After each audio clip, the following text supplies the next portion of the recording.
Okay, question number 15 is length of pollen tube distance depends upon the distance between. हाँ जी, मैं एक बार थोड़ा सा आपको आइडिया दे देती हूँ। ये क्या है, हमारी ओवरी है। ये क्या है, ओवरी है, ठीक है। This is stigma. यहां पर हमारा क्या प्रेजेंट है, स्टिग्मा।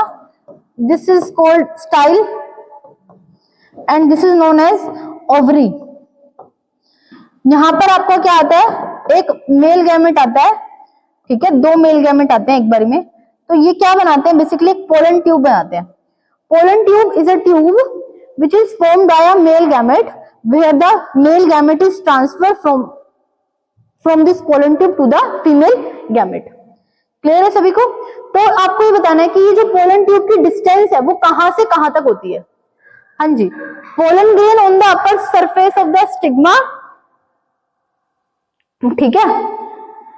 हाँ जी, स्टिग्मा एंड द ओव्यूल, ठीक है। यहां पर क्या प्रेजेंट होता है, आपका ओव्यूल, और ये क्या है, स्टिग्मा की सरफेस। यहां से लेकर इस वाले डिस्टेंस को हम लोग क्या कहते हैं, पोलन ट्यूब। क्या कहेंगे, पोलन ट्यूब। तो answer B will be the correct. Clear है सभी को? नेक्स्ट क्वेश्चन देखिए, which of the following statement are true for the flowers. Flowers के रिस्पेक्ट में हमारा कौन सा स्टेटमेंट करेक्ट है?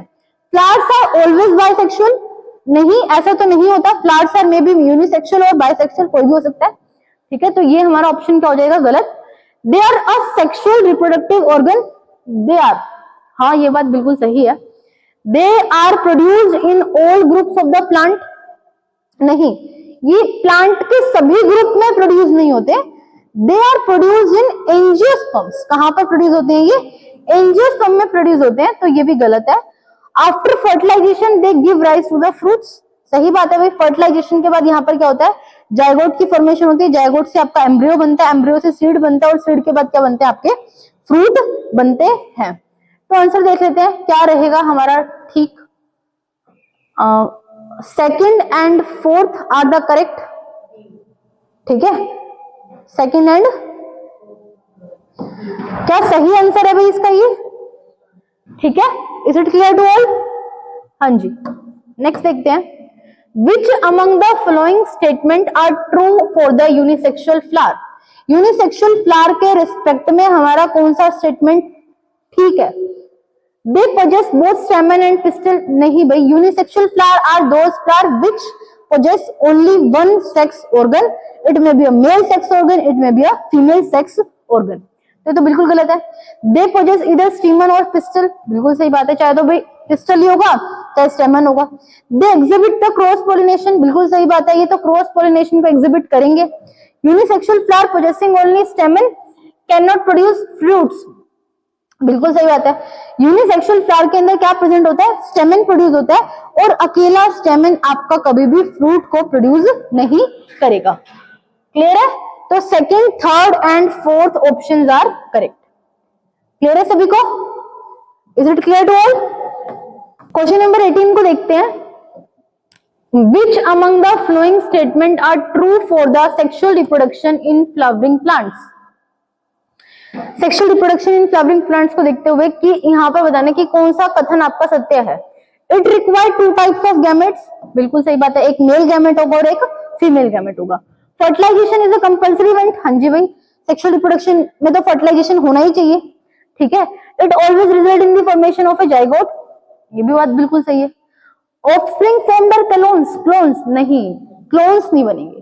Basically clones are the organism which are the exact copy of their parents, ठीक है। बिल्कुल एग्जैक्ट कॉपी हमारी सेक्सुअल रिप्रोडक्शन में नहीं बनती है।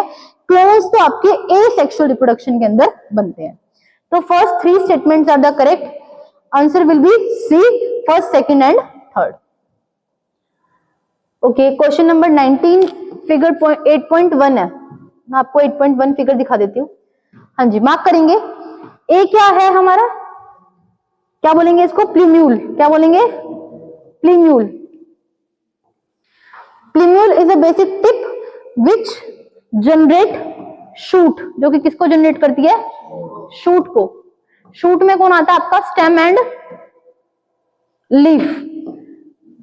स्टेम और लीफ कौन बनाएगा आपका, प्लीम्यूल बनाएगा। And this one is known as radicle. क्या बोलते हैं इसको, रेडिकल, जो कि किसको डेवलप करता है, आपके रूट्स को। किसको डेवलप करेगा, रूट्स को। And B are the cotyledon, क्या बोलेंगे इसको, कोटिलिडन। बेसिकली कोटिलिडन्स क्या है, कोटिलिडन्स आर द, ठीक है, these are the two parts which contain food, ठीक है। जो आपका डेवलपिंग शूट है और डेवलपिंग रूट है, उनको खाने के लिए खाना कौन देगा, आपकी कोटिलिडन देते हैं। तो कोटिलिडन के अंदर भर भर के क्या प्रेजेंट होता है, इट स्टोर फूड। क्या काम, क्या करता है ये, अपने अंदर फूड को स्टोर करने का काम करता है। बता देंगे भाई बी पर कौन है हमारा, cotyledon, प्लीम्यूल, cotyledon and the radical will be the correct answer. हमारा ये क्या रहेगा, करेक्ट आंसर रहेगा। हाँ जी, क्वेश्चन नंबर 20 देखेंगे। Offsprings formed as a result of a sexual reproduction exhibit more variation because, हाँ जी, जब आपके सेक्सुअल रिप्रोडक्शन से कोई भी ऑफस्प्रिंग आपका प्रोड्यूस होता है तो वो as compare to a sexual reproduction ज्यादा वेरिएशन को प्रोड्यूस करता है, इट प्रोड्यूस मोर वेरिएशन। ऐसा क्यों, बिकॉज सेक्सुअल रिप्रोडक्शन एक लेंथी प्रोसेस है, नहीं। Genetic material comes from the two parents of the same species, बिल्कुल सही बात है। Genetic material comes from the two type of parents of the different species, no. genetic material come from the many parents, नहीं।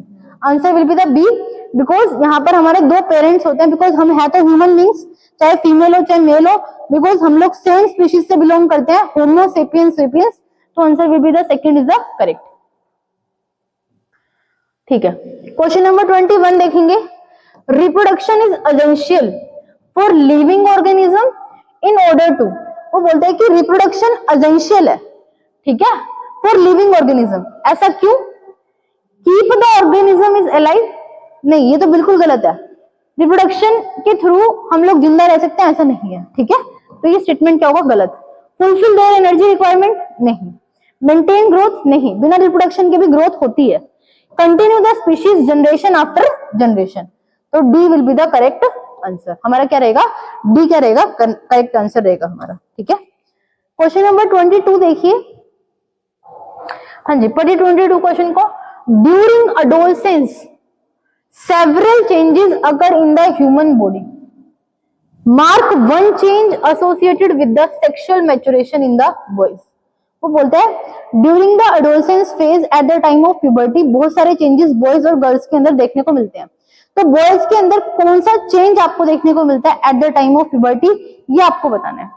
Loss of milk teeth, नहीं, ये तो हमारा बचपन में ही हो जाता है, ठीक है। इंक्रीज इन हाइट, ये तो बहुत नॉर्मल प्रोसेस है। Cracking of voice is the correct answer, because जो मेल की वॉइस होती है वो बहुत भारी हो जाती है, उनकी जो पिच होती है वो बहुत लो हो जाती है, ठीक है। तो वॉइस के चेंजेस आपको देखने को मिलते हैं। तो answer C is the correct answer, ठीक है।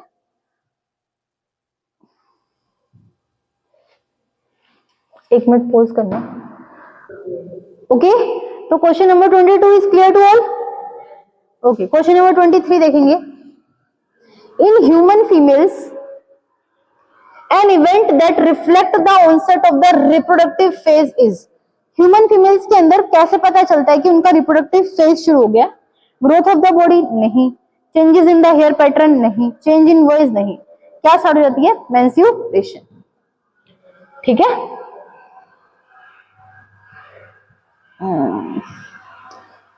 Okay. In human males, the testes lie in the scrotum because it helps in, हाँ जी, ह्यूमन मेल्स के अंदर जो टेस्टिस होती है वो कहां पर लाई करती है, आपकी स्क्रोटम के अंदर। Process of mating, no. Formation of sperm, yes, हाँ जी। स्क्रोटम के अंदर आपके टेस्टिस देखने को मिलते हैं, because scrotum is the region where the normal body temperature जितना हमारा होता है वहां से 2 या 3 डिग्री सेल्सियस टेम्परेचर क्या होता है हमारा, कम होता है। तो टेस्टिस रहकर वहां पर क्या, किसकी फॉर्मेशन करती है, हमारी स्पर्म की फॉर्मेशन करते हैं बॉयज के अंदर। क्लियर है सभी को, हाँ जी। क्वेश्चन नंबर 25 देखिए। विच among the following is not the function of A testis at the puberty, puberty के समय पर टेस्टिस का कौन सा फंक्शन नहीं होता। देखिए टेस्टिस के 2 फंक्शन होते हैं। फर्स्ट, वो टेस्टोस्टेरोन नाम के हार्मोन को रिलीज करती है, एंड सेकंड, वो स्पर्म की फॉर्मेशन करती है। टेस्टिस के 2 फंक्शन आपको लर्न हो गए, तो अब बता दीजिए। फॉर्मेशन ऑफ जर्म सेल, ठीक है भाई। सिक्रेशन ऑफ टेस्टोस्टेरोन, ये भी सही है। डेवलपमेंट ऑफ प्लेसेंटा, नहीं, प्लेसेंटा तो फीमेल बॉडी के अंदर बनती है। और सिक्रेशन ऑफ एस्ट्रोजन, ये भी आपका फीमेल हार्मोन है। तो 3rd एंड 4th आधा यहाँ पे क्या रहेंगे आपके, सी ऑप्शन क्या रहेंगे, गलत रहेंगे, ठीक है, ये नहीं होता है। The correct sequence of the organ in the male reproductive system for the transport of the sperm is, हमें बेसिकली क्या करना है, स्पर्म का ट्रांसपोर्ट करना है, ठीक है। तो आपको मेल रिप्रोडक्टिव का सीक्वेंस हमें लर्न करना है। Testis is the male reproductive organ, ठीक है। टेस्टिस के बाद यहाँ पर एक ट्यूब होती है जिसको बोलते हैं वास डिफरेंस। वास डिफरेंस से कहां पर जाता है, यूरिथ्रा में, ठीक है। ये आपका क्या रहता है, एक पैटर्न रहता है, ठीक है। हाँ जी, please do not confuse with this ureter, यहां से आपको कंफ्यूज नहीं होना है, ठीक है। हाँ जी, question number 27 will be which among the following disease is not sexually transmitted disease. आपसे पूछ रहा है कि सेक्सुअली ट्रांसमिटेड डिजीज इसमें से कौन सी नहीं है, बाकी सब सेक्सुअली ट्रांसमिटेड डिजीज है ड्यू टू अनप्रोटेक्टेड सेक्स, ठीक है। तो साइफिलिस ये भी है, हेपेटाइटिस नहीं है, HIV एड्स है, गोनोरिया है, ठीक है। HIV एड्स आपकी एक वायरल डिजीज है, ठीक है। हेपेटाइटिस का मतलब होता है बेटा पीलिया होना, ठीक है। ये बेसिकली आपकी सेक्सुअली ट्रांसमिटेड डिजीज नहीं है, ये आपके लीवर को इफेक्ट करती है, ठीक है।